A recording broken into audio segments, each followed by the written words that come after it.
AV in your ears, that's Ambush Being, giving you this audio visual down the most interesting street in the world.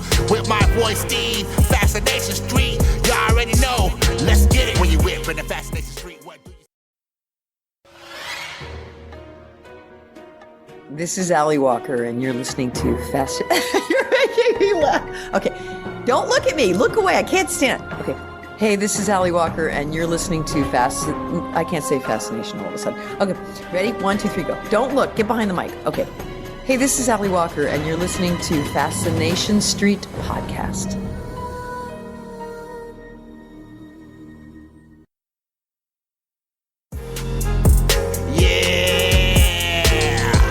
AV in your ears, that's Ambush Being, giving you this audio visual down the most interesting street in the world. With my voice, Steve, Fascination Street. You already know, let's get it. When you whip in the Fascination Street, what do you... Welcome back, Streetwalkers. This episode is with Allie Walker. You know Allie Walker from such television programs as Santa Barbara, Sons of Anarchy, Longmire, Profiler, all the things. And you also know her from movies like Happy Texas, Singles, and the greatest movie ever made, the Shaquille O'Neal vehicle, Kazam. In this episode, we talk about some of those things, especially Kazam, but mostly what we focus on in this episode is her new book. Allie Walker is now an author. She has released a novel. It is called The Light Runner, and it is the first in the Realities series. I read this book whilst on vacation, and I loved it. The worst part about this book is that I don't have the second and third books in the series yet. It is a murder mystery that takes place in and or around a psychiatric facility located in Baltimore, Maryland. Not to spoil anything, but this novel does approach time in a little bit of a different way than we're used to. This story also treats psychiatric facilities and the treatments with kid gloves. This is a very respectful way of talking about those things, and it is a really good book. I thoroughly enjoyed it. I can't wait for the next two in the series because I want to see where this story goes. I had a wonderful time talking with Allie. I even revealed some secrets about myself that I have never said on the show before. That's right. You'll have to check it out. Follow Allie on social media everywhere. You can get the book everywhere, but you can get a personalized copy at alliewalkerofficial.com. And this is my conversation with actress, screenwriter, and now novelist, Allie Walker. Prepare to be fascinated. Prepare to be fascinated. Prepare to be fascinated. Welcome to Fascination Street Podcast, Allie Walker. How are you doing today? I'm doing okay. Thank you for having me. How are you? I am fantastic. It is 100% my pleasure. Thank you for doing this, ladies and gentlemen. That's right. This is that Allie Walker, the Allie Walker. You know her from everything from Santa Barbara, Sons of Anarchy, Longmire, Profiler, Happy Texas, Singles, and so much more. We might talk about a little bit of that, but that's not going to be the focus of today, folks. This young lady, talented as she is, she did a new thing, a whole different thing. It's a thing, and we're going to talk about that thing later. But first, Allie, what I like to do is I like to start from the beginning. It helps us understand how the guests got from where they were to where they are. So where were you born and raised? Where'd you grow up? Well, I was actually born in the South. My parents were taking a road trip to South Carolina because my dad was getting his PhD there. I was born in Tullahoma, Tennessee, on the way from New Mexico to South Carolina. Had me, and then they continued on to South Carolina. I lived in the South for a while, then in Nevada for a while, and then we landed in Santa Fe, New Mexico. We lived in Los Alamos for a couple of years, and then Santa Fe. My mother's a native New Mexican. She was born and raised there in Roswell. Now, was she really born and raised in Roswell, or is that just where the aliens dropped her off? I'm pretty sure that's where the aliens dropped her off. I wasn't going to go there, but okay. My wife and I just about yearly, I think. If not yearly, pretty close to it. We go to Santa Fe. Oh, nice. And we drive. So from San Antonio, I guess it's about 9 hours. Oh, God, that's like... Yeah, it's far. More than that. It's like... Yeah, that's far. No. It's about 12 for me from here to Santa Fe. Yeah, and that's much further than that. Dude. You're looking at look on your phone, see what it says. Yeah, what am I talking about? It is San Antonio. from my house. Yeah, 10 hours, 10 minutes, no stops. Oh, wow. Oh, maybe I'm thinking San Francisco. That's probably it. Because I used to go to school. I used to drive up there. Yeah. Oh, definitely. It's really a nice place to grow up. I love Santa Fe. I actually would love to maybe retire there at one point, but who knows? Who knows? Well, let's talk about Santa Fe for just a hot second. Okay. Your grandparents hmm were friends with famous New Mexico painter Walter Henn and his wife, Nora. Yeah, I knew Walter and Nora growing up. Yeah. Do you have any of his work? My sister does. I think my sister got the Walter Hens that my mother had. Yes, he and my father were very close, and he gave my father a painting. I guess this was like 10 years before he died. He painted something for my father. We loved his work. My grandmother had a lot of them, and she gave some. I think my sister got all of them. That bossy girl. Lucky sister. Yeah, I know. Or maybe it's my brother. I'm not sure. One of them is really lucky. One of So, them. do I have this correct that Walter and Nora saw ghosts? Yes, we used to ask Nora. It was crazy. Nora would go into her bedroom and she said she would jump because there'd be a woman sitting on a stool behind the door. And she could talk to the ghost. And she said at first she was scared and then she grew okay with it. And she would see her a lot. Yeah, I was just like, she's just okay with it. yeah, she looked forward to it. And you know, she was a hoot. I loved Nora Henn. She was a beautiful woman, really beautiful soul. And she would talk to us kids and tell us all about it. Yeah, it's pretty crazy. That is wild stuff. Yeah. How often do you get to Santa Fe? My mother died in January of 2024, and I used to get there. I don't know, a lot. I went a lot, but now I don't go. I've got to go back. I haven't been there since my mother passed.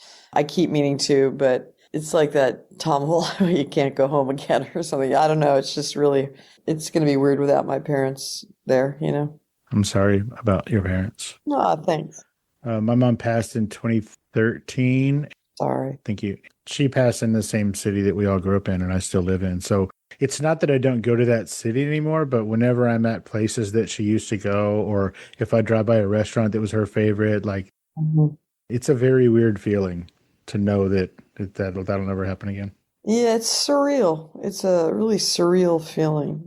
Let's talk about cool stuff. Happier things. How about that? Okie doke. I didn't bring you on so that we could both commiserate about how sad we are. Let's go for a drink later, buddy. Okay, so I did mention a few of the projects that you have been in before, but what I didn't mention is probably the one that you should have won the Academy Award for. Are you ready? I'm a little afraid of this. Go ahead. Don't be afraid. Ladies and gentlemen, Allie Walker was in Kazam with Shaquille O'Neal. Please tell me everything there is to say about this movie. This is hilarious. I just did an interview yesterday with a man who is writing a book about Shaq.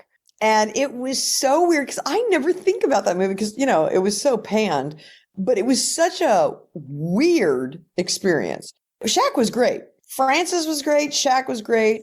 What's his name? Paul, the director, was going through a really horrible time.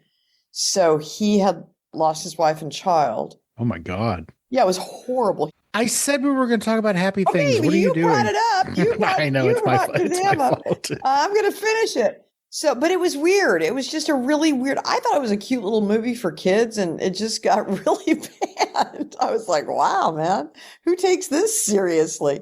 But I guess they did. But thank you. I should have received at least a nomination. Oh, you should have gotten all the awards. Thank you, buddy. Acting against Shaq, making Shaq look like an actor. So good of you. Shaq's great, man. Shaq was a sweetie. He was a hoot. He was actually really good. I mean, everybody was really nice. There was a couple of weird, I don't know. But yeah, that was so funny reliving that yesterday. I was just laughing hysterically. So my son was about 4 years old when that came out. Did he like it?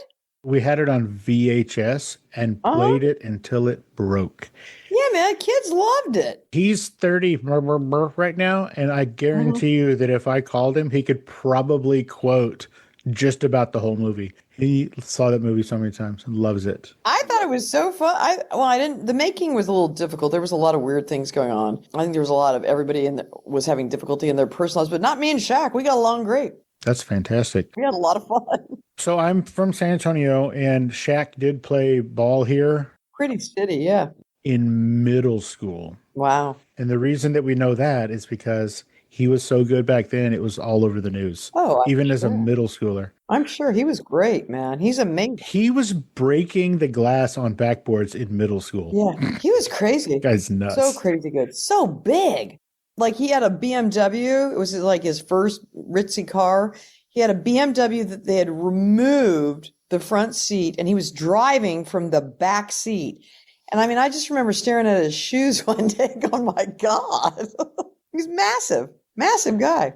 And not only is he a massive guy and a sweetheart by all accounts, He is. that guy is so smart. Oh, He's got like a doctorate now or something. Right. Like he just kept going to school. he's and ridiculously smart. he owns all these pieces of crazy companies. It's nuts. Yeah, he's very smart and very funny. So I had to bring up Kazam because A, it was a stunning, groundbreaking performance. Thank you.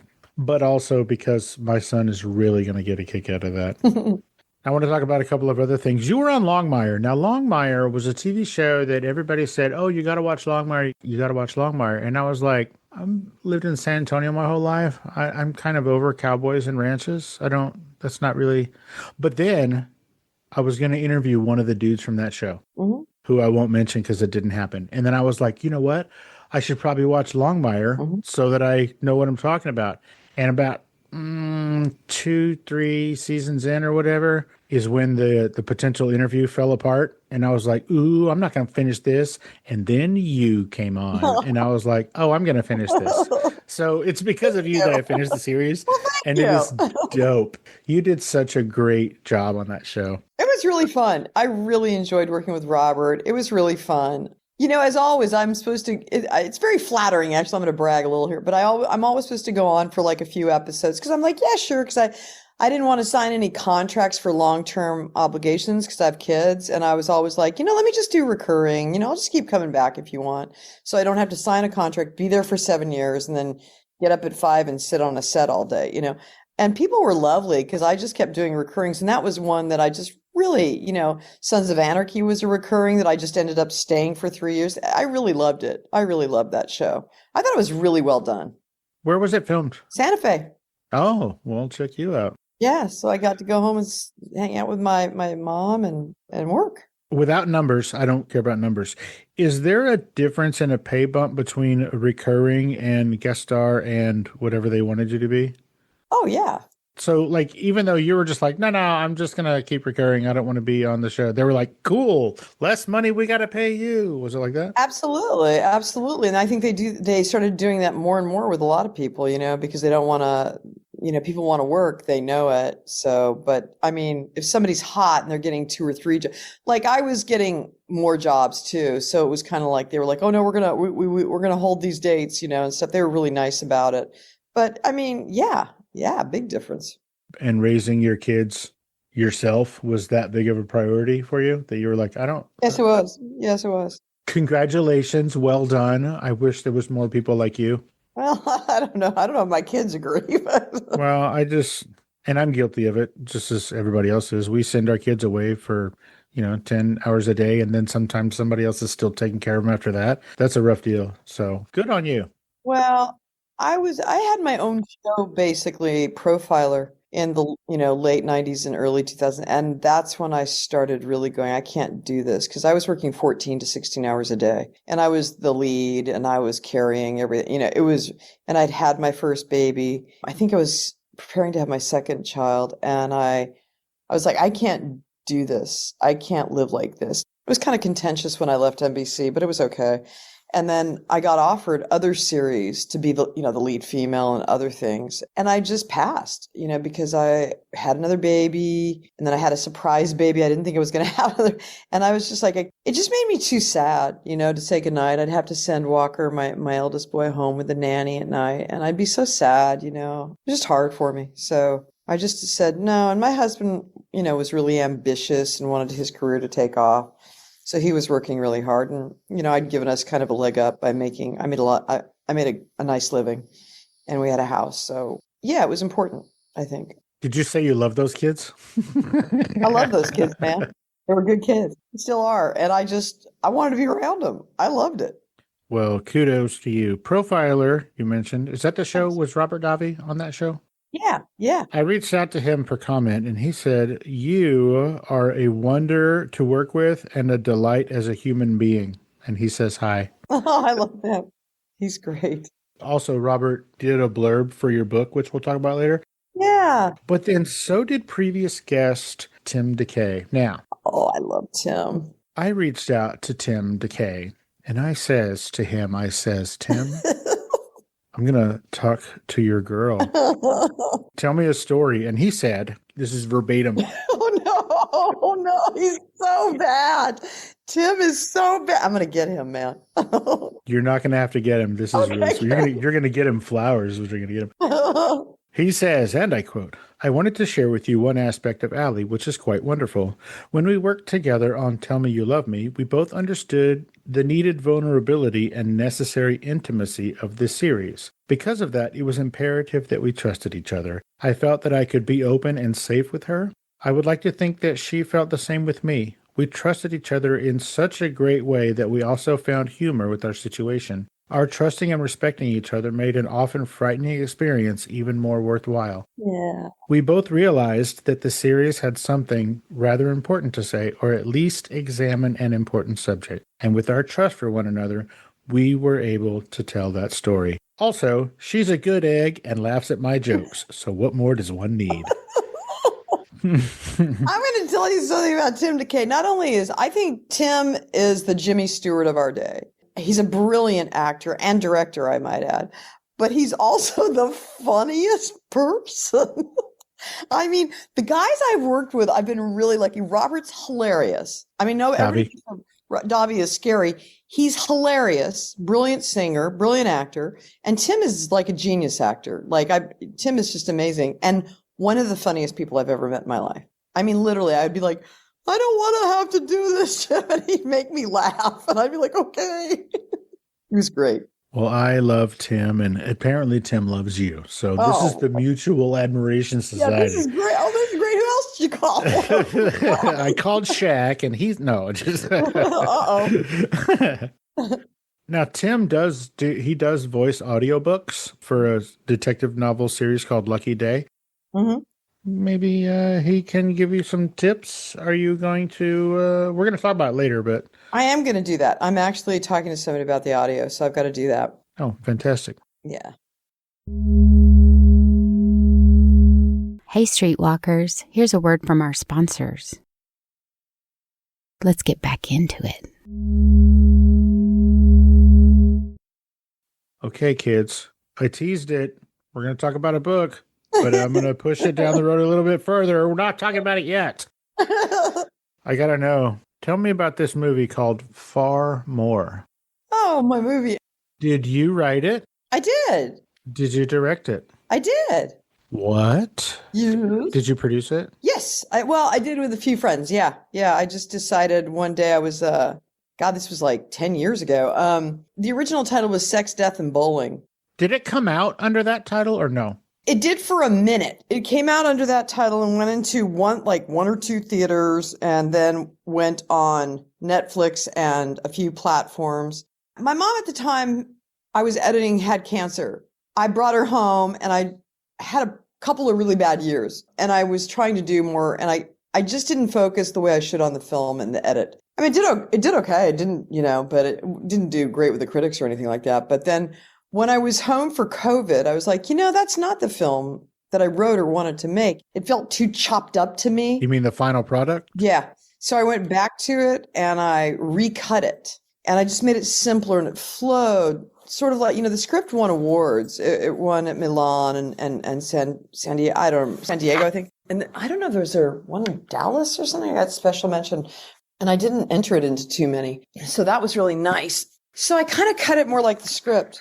Just slowed it down and made it easy and went back, found things that I didn't know were there in the performances because I had used a couple of editors that it just didn't work.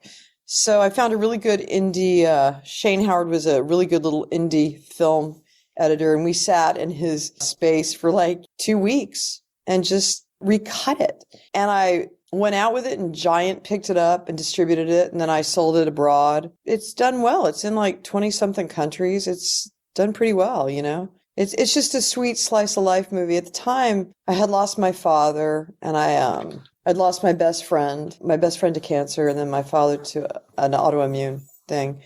Death was very prevalent in my life then, and my kids would ask me what had happened. Anyway, all of this went into making Far More. And I think Adrian Grenier and Selma Blair and Daniel U. Kelly and Josh Rush, everybody was so good. They were so good and so fun to work with. It was a really wonderful experience for me. Was that your first scripted movie that you directed and or wrote? Yes. Yes to both? Yeah. I have a history of fixing scripts, and I've done that a lot. You're a script doctor? Yeah, kind of. I've done that for a long time for quite a few people. Like in an official capacity? Like you've been paid to be a script doctor? Or you're just helping out friends? Yeah, occasionally. But mainly I was just doing it for people that I guess I'd call them friends, even though I didn't really know a lot of them. But I have done it for money, yes. I didn't really enjoy that. But yeah. Sure. Why writing? I mean, you're an actor by trade, and before that, you were going to get into the sciences. So why writing? You know, I wanted to be a writer. As a child, I wrote books, and I wrote little stories, and I loved writing. And I read, like, sort of pathologically read my entire childhood. And I think we just did that then because there was so much free time and boredom. You know, there wasn't a lot, you know, we weren't allowed to watch TV all day and stuff. And we didn't have phones and computers and the internet. So we read constantly. And it was a way to like sort of time travel and be somebody else. And it informed all of my creative identity, you know, to read that much at such a young age and so voraciously. I love to read. I recently started again, you know, after this book, I started reading books again. I was like, oh my God, you know, I miss books. But I wanted to be a writer when I went to college. I went to UC Santa Cruz, and I remember taking a class with this really hooey-dooey English teacher. She made me feel bad about things that I did or wrote. You know, I was 18 and I just kind of was like, oh, I'm just not capable of this. So I won't do this. And sciences were pretty easy for me. I, you know, became a biochemist and graduated in that field and got a job at a lab. And the sciences you really couldn't say anything about. You were either right or you were wrong. I mean, you could do experiments and try to, you know, hypothesize about things. I don't know. I just felt like I was really critiqued harshly. And I should have had a little thicker skin, I guess. But I was like, oh, maybe I'm just not good at this. I better not do this, you know. So that's the way it went. But then I found it again. One of the things that I like to ask people is where they got the confidence. So particularly with that example, you had a writing teacher who made you feel like you couldn't do it. Mm-hmm. So where did you get the confidence? Like, when did you decide, or what made you think that you actually could be a writer, that you could do it? I think it was on Profiler, and they fired the creator. And then they kept firing the head writer. You can fire the creator? Yeah, these two executive producers, they said she was no good. And look, I mean, I never really delved too deeply into that, but at least she had great ideas. She'd written this kind of wonderful show for a woman, you know, and I really don't know what went on there, but it was a unique idea. It was a woman not trying to act like a man. It was a woman being a woman and using her brains and her intuition to feel and figure out what was going on. And several of the writers after that were like, get a gun and strap it on and go in the room. And, you know, and I was like, no, that's not who this person is. You know, it was interesting because the producers listened to me and the studio listened to me, and they sanctioned me being in the writer's room and giving notes and helping, you know, and my part was really, while I was there, I guess until the last writer came on, and he was very non-collaborative, which was fine, you know, but then I wanted to leave because it became something that I didn't want to participate in. And I also was expecting my second child and was like, I can't do this. But yeah, that's when people were asking me how to fix things. And it was easy. It was fun. I was doing it. And I was like, oh, I understand story. I can, you know, I've been on a million sets. I understand story. I know what to do. Even on Universal Soldier, which was a hoot, you know, I loved that movie. because Roland, who spoke very poor English, would turn to me and go, Ali, say something funny here, then run over to the cave, then the explosion. But maybe when you look back, say something really funny, and I'd be like, okay. And I'd make up lines on the fly. And it was really fun. I think other people trusting me made me feel better about it. I don't know. I just always loved to write. I just love to write. I've always written short stories and poetry and everything, and I just keep it to myself usually. But then I started doing it for the screen. Good answer. Back to Profiler. Mm-hmm. You said that they started to try to make some changes to your character and you were kind of like, no, that's not really what this character is. And then you got to be part of in the writer's room process. Mm-hmm. Why was that important to you? They're paying you to act out this role. So why was it important to you to maintain the integrity of that character? Why wasn't it just a job? Because that's what I signed up for. And when you sign 7 years of your life away and you do it 16 hours a day, now everybody will say, well, the money was great. And yeah, man, I'm not stupid. Of course the money. Believe me, many times they were like, no, this is the way it is. And I'd be like, okay, I'll fulfill my role. I'll do my duty. That's my job. I have to make it work, as an actor. And you do that, you listen. You don't get to dictate what they do. Them understanding that I really had a vested interest in making that character better was a really great thing to experience. The studio people at NBC at the time were lovely to me, really kind. And they do that with stars, though. They don't want the star to be unhappy. They don't want the star to hate being on the show.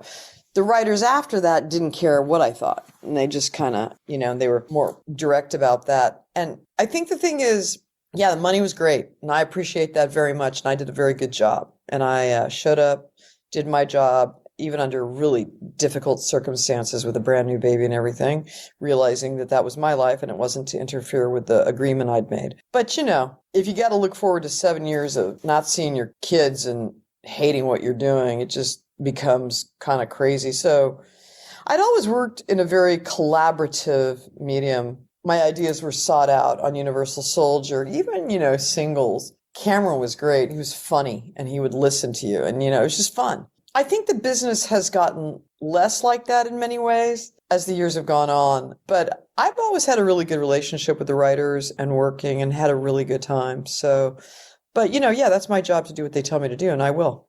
Well, bless you. Thank you. Tell Me You Love Me.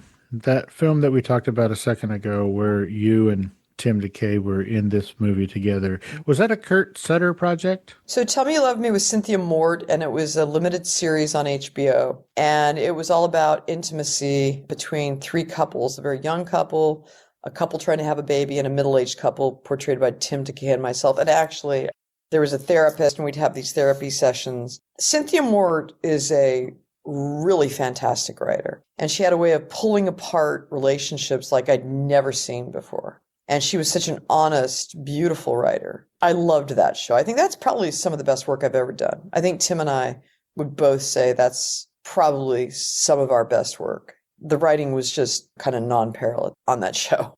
Sure. What network was that on? Who was that for? That was HBO. Was HBO? Yeah.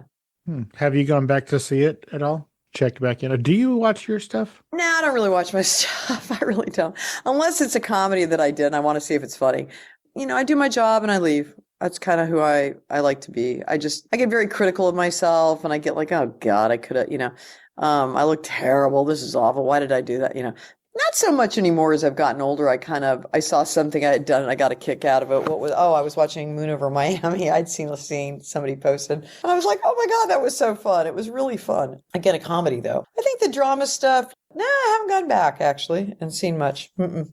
Nice. Was it planned to be one season or was there hopes that it would have legs? No, it was supposed to go on actually. And they asked her to change direction and make it a more plot-driven show and not be so consumed with the intricacies of the relation, of the feelings and intimacy. And she wouldn't do it.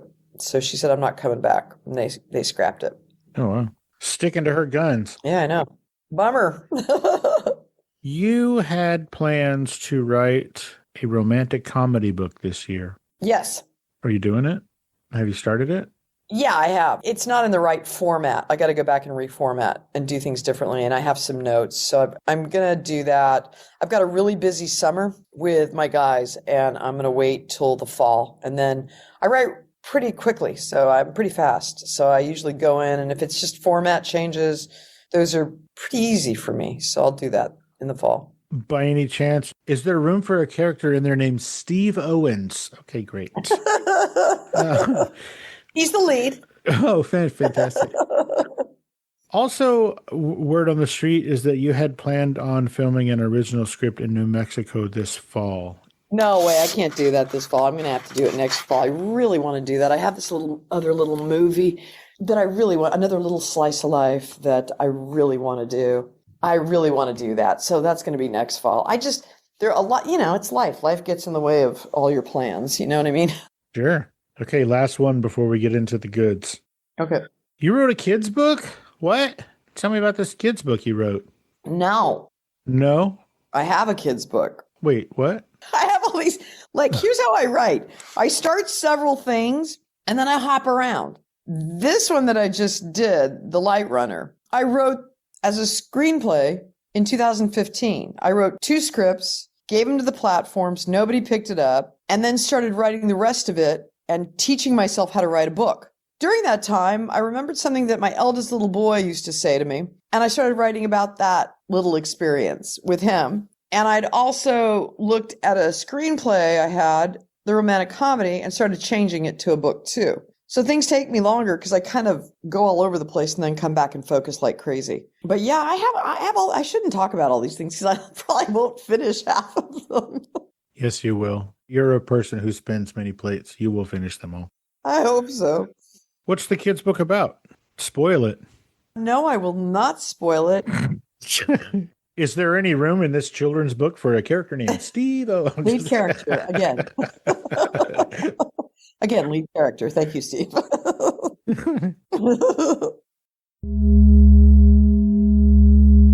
Hey, Streetwalkers, here's a word from our sponsors. Warning. Not listening to Fascination Street podcast may cause unexpected side effects. Side effects may include sudden fits of boredom, irrational curiosity about everything you missed, the inability to name your favorite podcast interview, spontaneous ignorance of obscure celebrity stories, talking to coworkers about nothing because you didn't hear the latest episode. Other symptoms may include excessive use of the phrase, "Wait, what happened?" Chronic seriousness with no trace of laughter or delight, unexplainable urge to scroll aimlessly instead of being entertained. In rare cases, not listening may lead to wandering aimlessly through podcast apps, overexposure to true crime reruns, and thinking you're cooler than you actually are. If you find yourself experiencing any of these symptoms, stop what you're doing immediately and download Fascination Street Podcast. Ask your podcaster if Fascination Street Podcast is right for you. Spoiler alert, it is. Let's get back into it. Okay, we're going to talk about The Thing. Ladies and gentlemen, I know she talks a big game about not being able to get stuff done. This young lady, Allie Walker, she put out a novel, her first novel. I loved this book. Oh, yay! Here's the thing. We're going to talk about this book. We're not going to spoil it, really. We're going to talk about some things, and then I'm going to give my thoughts, and then I'm going to give you one huge criticism up front. Oh, no. Yeah, I'm going to start with the bad stuff. Do you see right here? What does it say right before it says the word light? It says the Realities series. Oh, the Realities series. Uh-huh. Do you know what a bummer it is to pick up a book and before you open it, you already know this isn't the end of the story? Well, it is for this particular point, for this particular story, yes. Ladies and gentlemen, the first book in the Realities series is called The Light Runner. It is a novel by Allie Walker. It is the first novel that she has completed and released and published. When did this come out, Allie? June 6th. June 6th. Oh, that makes me feel really good because I started it when I was on a trip, and I will get to that in a minute. Who is the publisher for this book? Me. You. I am the publisher. It is self-published. Yep. That explains what I'm about to say. This little bunny rabbit right here for the publisher for Red Rabbit Press. Mm-hmm. It's the same little bunny rabbit, this right there. Yep. That's on the cover. Bunny rabbits are a part of this novel, folks, and I'm not going to tell you why, but it's in there. Why Red Rabbit? Why did you decide to name your press Red Rabbit? Well, the red comes from something else about the book, as you know, Sure. and the rabbit was there. And those were the two things that, I was doing the cover and I kept going, no, they wanted the red part, the lettering to be yellow. And I was like, no, it's got to be red. It's got to be red. And the rabbit. And I said, the rabbit should be red. And then I went, no, the rabbit shouldn't be red. Red rabbit. Okay, great. Who's they? I had the book produced by some people who helped me do it. And they, came up with the cover and we were throwing around ideas. So as I said, this is the first book of the Realities series. How many books are in this series that you know of? 3. Can I have the other 2? Because I finished this book and I'm pulling my hair out. Oh, I'm like, oh no! How long do I gotta wait for the rest? So you're killing me. oh, thanks. I appreciate it. Okay, now we're gonna talk about some things about this book. Okay. In this book, there is a character named Ella. Mhm. I'm gonna say she's the main character. Mhm. I'm gonna say a lot of words. Okay, so just bear with me. Most of this is going to be centered around me because I'm a narcissist. Oh, by the way, The Narcissist was almost the title of this book. Yeah. Why? Why did you change it? I wanted to encompass a larger group of sociopaths. Mm. I liked the narcissist a lot, but I really did want to encompass all of the psychopaths and sociopaths and kind of shine this light over on that group. Love it. Is currently taking over the planet. Yes, it is. Now, narcissists get a bad name because typically they're associated with the word malignant. Yeah, well, I prefer to think of myself as a benign narcissist. Well, that's and that's good. how I sleep at night. I'm proud of you. Thank you. As I said, everything I'm about to say focuses around me because I'm a nut bar. The main character in this book is named Ella. She pays attention to coincidences, and so do I. I'm going to list some for you now. When I first started reading this book, I was in BWI, the Baltimore International Airport, waiting for my flight to come home to San Antonio. The first sentence of the foreword is in BWI. It's like when I first started this book, I was sitting in the place where the book starts. Oh, wow. That was weird. That's crazy. My wife is a psychiatric nurse for the past years, because we don't say numbers on here. Wow. So that is another coincidence in my box. Wow. Captain Oliver Haskell, who was a character in this book, shares a birthday with me. Oh, wow. Uh-huh. What is he, a Taurus? What is that sign? Yes, it's the last day of Taurus. Okay. Yeah. Taurus. Yeah. This book starts with the murder of a political candidate's spouse. The weekend that I started reading this book, a state representative, a senator, and his spouse were assassinated. Oh, my God. That is a coincidence. Oh, my God. This is weirding me out.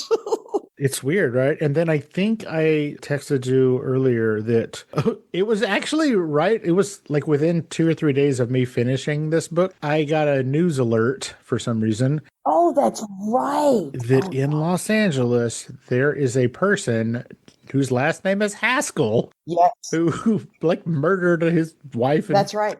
their parents or some Yeah, shit. Like that this. was bizarre too. That was, yeah, this book is definitely, It's all about me. Oh. it's all about you, Steve. I just didn't know. So there's lots of coincidences and connections for me in this novel. That is weird. That doesn't even have anything to do with how much I enjoyed this book. This book was so charming. It turned left when I wasn't expecting. It went straight so when I cool. wasn't expecting. It goes all over the place. This is a really magical book. Thank you. Do you want to tell everybody what this book is about? Like, give the pitch. Get somebody excited about I'm reading not very this good book. at the pitch. I've never been good at this pitching part. Which is why it's a book and not a series. Exactly. Oh. Exactly. No, exactly. On the face of it, it's a psychological thriller, but it's really, and it's a crime drama, murder mystery. But what it really is it's delving into sort of what you think of as reality. And it's this young woman who's fresh out of her residency, Ella Kramer, working at a psychiatric hospital. And her first patient is Oliver Haskell, who's this charming war hero who's just suffered a tragedy and has checked himself into the hospital because he's so distraught. And as Ella begins to listen to his story and try to make sense of it, her whole past begins to unravel and things start to come back. and memories start to come back. And then the patients, the psychiatric patients in the ward, begin to tell her how reality really works and what's really going on. And not only does she eventually believe them, but she follows it and saves the day, I guess you could say. It's a metaphysical, but it's psychological. And it's just, I really loved writing it. You know, I've had so many interesting things in my head, an interesting thing for me anyway, that were interesting to me. And so many weird coincidences in my life, and met so many wonderful people, and thought that there was so much connection between the large and the small of life that people didn't put together. And I thought, if I could just do that, if I could take the really big stuff and bring it down here where we could all like look at it and make it more palatable to people, I thought it would be fun to do. And I just wondered if I could do it. And so that's what I did. Well, you did. Oh, thanks. Why did you decide to set this story in Baltimore, a city that you've never even been to? They say write what you know, and you've never even been there. Yeah, I have no idea. My old writing partner, my best friend who died in 2006, was from Maryland. And Baltimore to me has always, like, it's like no other, like you could do Detroit, you could do New York, you could do Chicago, but people know those. And probably just me, I knew nothing. So it was kind of mysterious to me. And so that mystery kind of intrigued me, and I wanted to know a little bit. So I started reading about it, and I just started going, wouldn't it be interesting if I put that there? You know, I have no idea. It just spoke to me. Love it. Why did you decide to set this novel in a psychiatric hospital? Like, when did that part of the story come to you? Why a psychiatric hospital? Always. It was at the beginning of it. My aunt was bipolar. My uncle was in a mental institution. He was retarded, and so they called him mentally retarded, I believe. As he got older, he became more violent. My grandmother couldn't take care of him, and he was institutionalized. I had done a foster care documentary and met kids in group homes and institutional kind of living. Their fortitude and courage, I think, especially people who have mental illness, I think their courage is pretty phenomenal to be in a world where you're completely misunderstood, where you're not valued, and where you're thrown away. And those people interest me. You know, that interested me.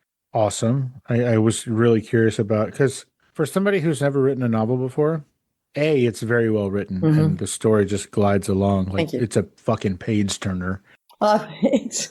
But also, that's just not really a place that many things are set if someone doesn't have a connection to an institution like that. So I was curious. It has been said often that my wife's husband is mentally handicapped as well. Thanks. Thank you. Okay. Thank you. Why this novel? Why is this your first one? You have several other novels in the works or stories that you want to tell. Why was this the one that you wanted to do first? You know, my writing partner, Rick Cowan, looked at me once when we were writing a script or something. This was a long time ago. And he was like, no. Write what you know. Write what you know. Now, I don't know a lot of people in insane asylums, and I don't know the inner workings of, psychiatry in this country. I mean, I did the basics, but I knew that I had questions about reality, and I knew that I liked quantum mechanics. And I knew that I had had a lot of coincidences in my life. And I knew that I knew things or had friends who knew things before they happened, or these gut feelings that I had would be proven time and again. And it's as simple as thinking of someone and having them call you within 2 minutes or something like that. And I just thought that was kind of fascinating. And it was an adventure for me more than anything. I love crime dramas. I did profile. I loved it. You know, so much of what I do as an actor, I guess, was tell myself a story. I would just tell myself a story so I could be that person. I would tell myself my story of my whole different life that I had, of my whole different way of being and all my different things, different from me, Allie. And that's how I would act and be that person. I just kind of told myself a story. And I thought, that's cool. And I just kept doing it. At certain points, this book talks about some pretty complicated stuff like SSRIs and the specifics about how they work within the chemistry of the human body and whatnot. Mm-hmm. Does your interest in stuff like that come from your education in biochemistry? Or was that just part of the story's narrative? I think partially, I think you watch trends, right? You watch everybody's on antidepressants. Everybody's being labeled a narcissist. There's a lack of empathy that permeates, the entire planet. Everything's changing at an alarming rate. the lead detective Moran talks about how, we're not dying. It's not an apocalypse. It's an apocalypse by selfies or something like that. I think I'm at an interesting point in my life because I grew up when boredom was the rule of the day, when parents didn't really know where you were. You were out playing in the neighborhood till, it was dinner time. Everything wasn't sound bitten to death and you weren't tracked to death. And it was just a different time. So it's been really interesting for me to watch this complete metamorphosis of people, of humanity. I mean, and I'm guilty of it too. So I'm not judging anybody. I'm on my Instagram. I enjoy the heck out of it. My Twitter, whatever. I love it. But it is a more self-focused and more self-contained and a more, society. And I find it kind of dangerous. As for the antidepressants, most of the people I know are on antidepressants, if I'm really honest, or they're on something to help them get through stuff. And there's no shame in that at all. I've had to use them at points in my life when I was not okay, and wasn't doing well. But I think the biochemistry of it is kind of fascinating. It's just blocking the reuptake of serotonin so it stays in your system, which is really interesting. But I didn't want to call those things bad. I wanted to make up a whole new drug that was bad. You know what I mean? And I didn't want any darkness kind of spilling onto drugs that help people. And that's why I was very clear with the biochemistry of it. That's a great answer. Hey, Streetwalkers, here's a word from our sponsors. Let's get back into it. Where can people find this book? Amazon, Barnes & Noble, all over, yeah. Is there a .com where they can get one from you? Yeah, AllieWalkerOfficial.com. And if somebody wanted, I don't know, maybe an autographed copy, is that where they would go? Yeah, if you, how am I doing this? Somebody told me how to do this. I don't know. Yeah, write to AllieWalkerOfficial.com. I think you can leave something. Sorry. I'm like really bad tech. I'm like a technophobe. So I have people tell me what to do. I'm old. That's what people are for. To tell us what to do. Thank God. Again, I really, really enjoyed this book. I have also never been to Baltimore. I mean, the airport doesn't count. Yeah. That's crazy. That's kind of cool. It was wild because I had spent it was a long weekend. Me and my wife and a couple of friends, we hung out in Colonial Williamsburg, and then we went and hung out in Annapolis. Mm-hmm. And then when we were coming home, is when I was sitting in the airport, and I started this book, and I was just like, holy moly, this is nuts.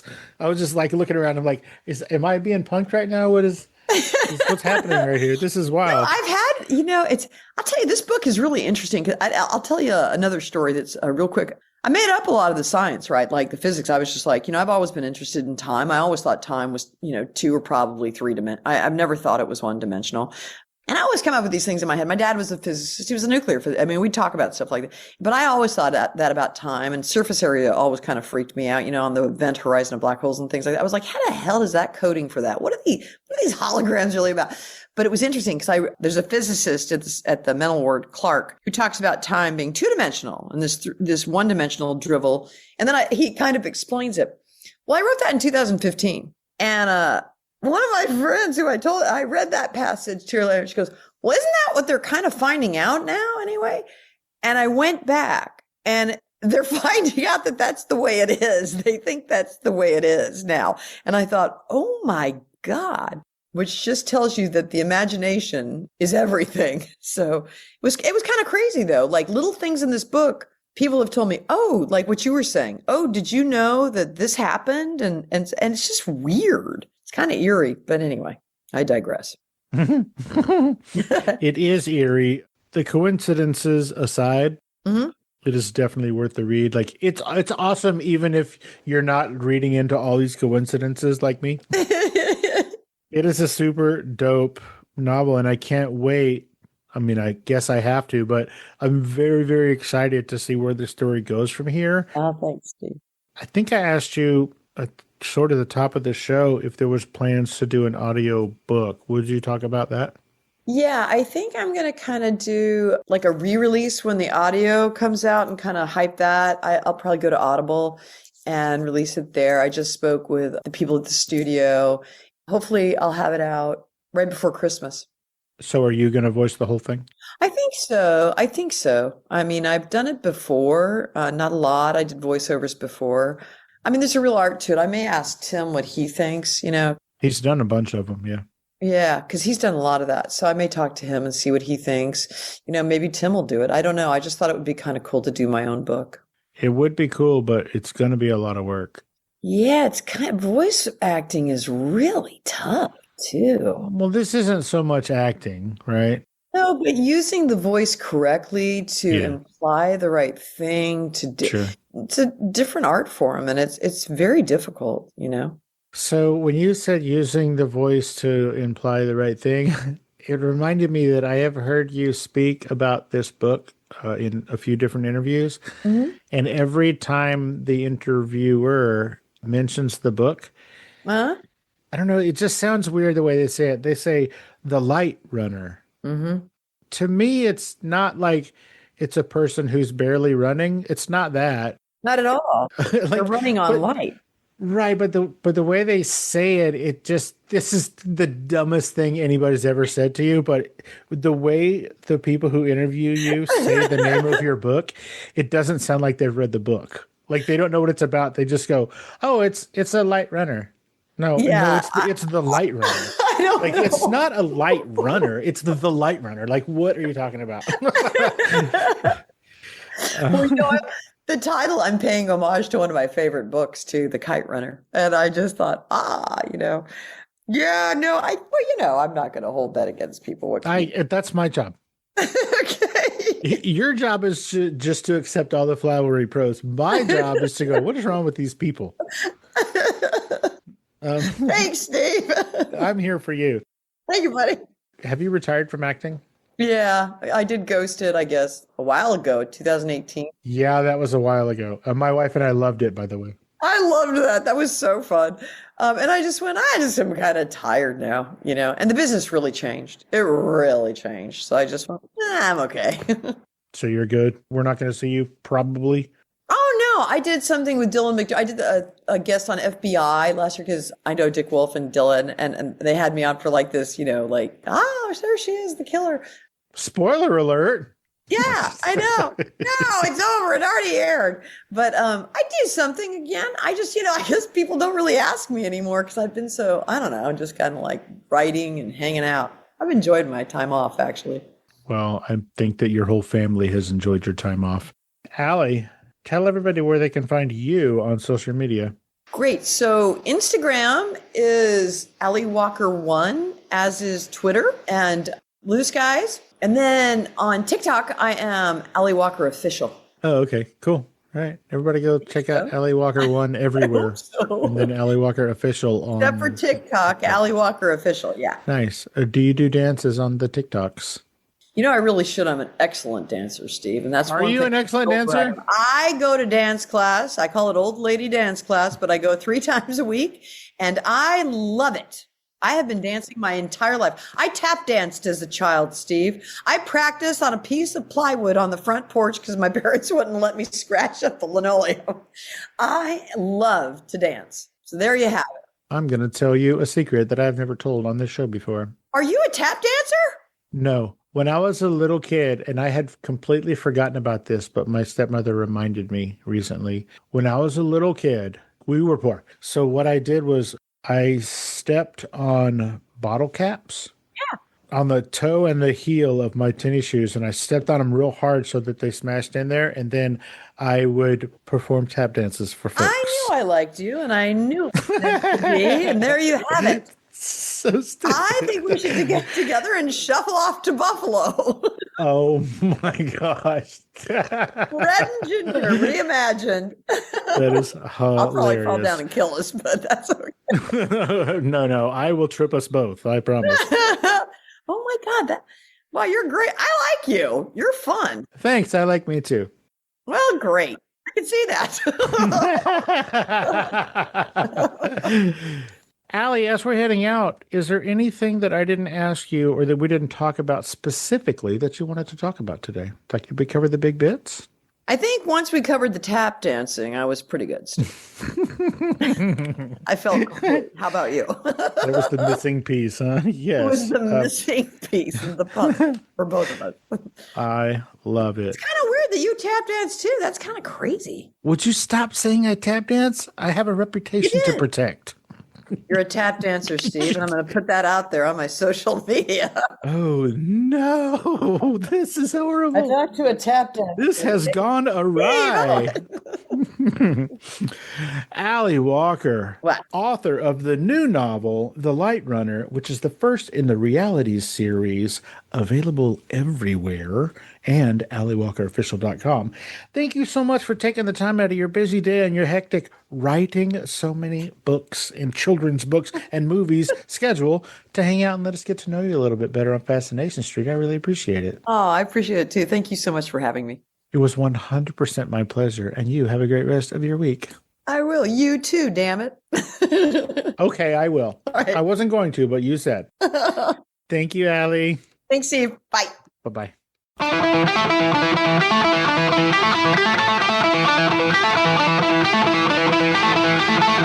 Opening music is the song FSP Theme, written, performed, and provided by Ambush Venn.